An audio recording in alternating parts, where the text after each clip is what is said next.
Is this McWilliams? This is the McWilliamsii, correct? It's great. I mean, it's again a full sun also. This is one of the few Neorgelias that's spineless. A lot of the Neorgelia genuses have little spines on the side, but this is one of the ones that is spineless. And as you can see, this is an example how it gets the red center. That's beautiful. Similar to when we talked about the Bossa Nova. Absolutely. This one gives you the red center when it blooms. I mean, and look at that red. I mean, it's just a shocking spectacular for me. And then look at the pups. Yeah, and then there's an example. They're out.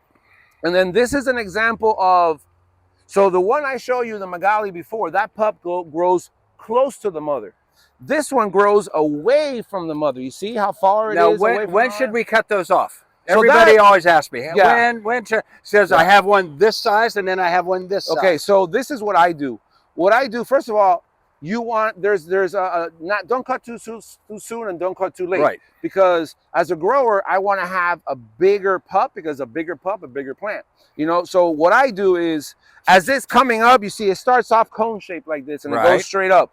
When it starts to open, see how this one's starting to open? Yes. Now at this stage, when it starts to open, maybe I say, John, when it gets around a foot across, okay, especially for this variety, that it's a large variety, then we'll cut it off. So where do you cut? So I'm going to cut it all the way down here in the base, because I don't want to cut it here and then I have this ugly thing sticking out on the plant. Okay. So I'm going to cut it all the way in the base, all the way down here. Let me look. Okay, so down here. So all the way down here, as you can see, it attaches down there. So all the way down there. So I'm going to cut it there. But now I'm not going to plant it from there. So I'm going to plant it and I'm going to cut it here. Right, so we make two cuts. Correct. We cut it close to the plant so we don't have an ugly stump. Correct. And then when we get ready to plant the pup, we come back in. How far down should we go, Roly? So right here, as you'll feel, it's like the center, the heart of the plant right there. So you want to go maybe like 1 inch or 2 inches below that. Okay. And then cut it right here. So the heart of the plant. So you're going to have to feel a little bit down there. Right here, it's softer. I hit right in here, and it's a little harder. And then right below, we go 1 inch or 2. Correct.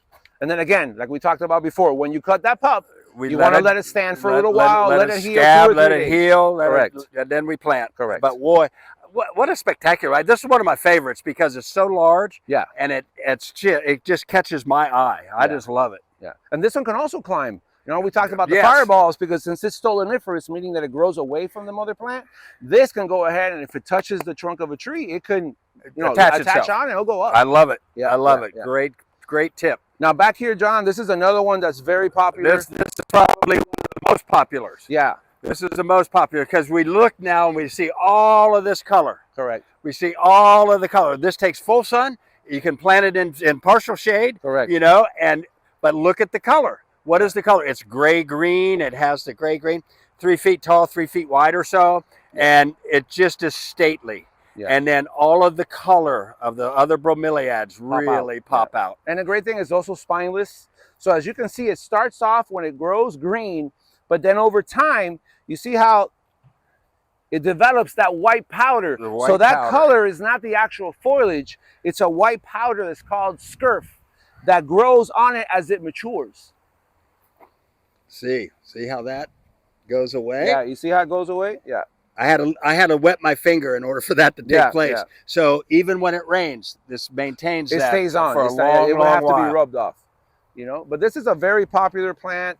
A lot of commercial jobs use it. A lot of homeowners like to use it like a centerpiece. And like you said, they put the smaller bromeliads around it, depending if it's full sun or partial, depending what the lighting condition is. But this is a great plant. The last year's also gives you the tall stalk bloom because it's the Alcantaria genus, similar to the Imperialis and the Julieta. So tell me, how long does it take for the odorata here to bloom? To bloom at this stage, this is already in a 7-gallon size. I say at least 3 or 4 years. Okay, so it's a longer blooming one. So this is one that we plant in our landscape, and it's going to last 4 or 5, 6 years before it blooms. Correct. And then, because once it blooms, then the mother plant goes away. Right. Does this one get pups? It does get pups. So the odorata gives you pups in its early stages when it's growing, then it gets maybe like a foot tall. And then later on, years later, when it blooms, and it'll give it to you at the bottom. Again, you want to wait till those are maybe like at least a foot tall, cut them off, you know, plant them. But these are very slow growers. Yes, it'll take you years,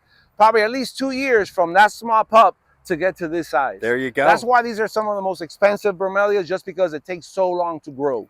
But boy, the use in the landscape is endless, and it really gives us kind of an unusual color, if you will. It's all colors of homes can accept this kind of gray-green look. Yeah. Love it. It's great.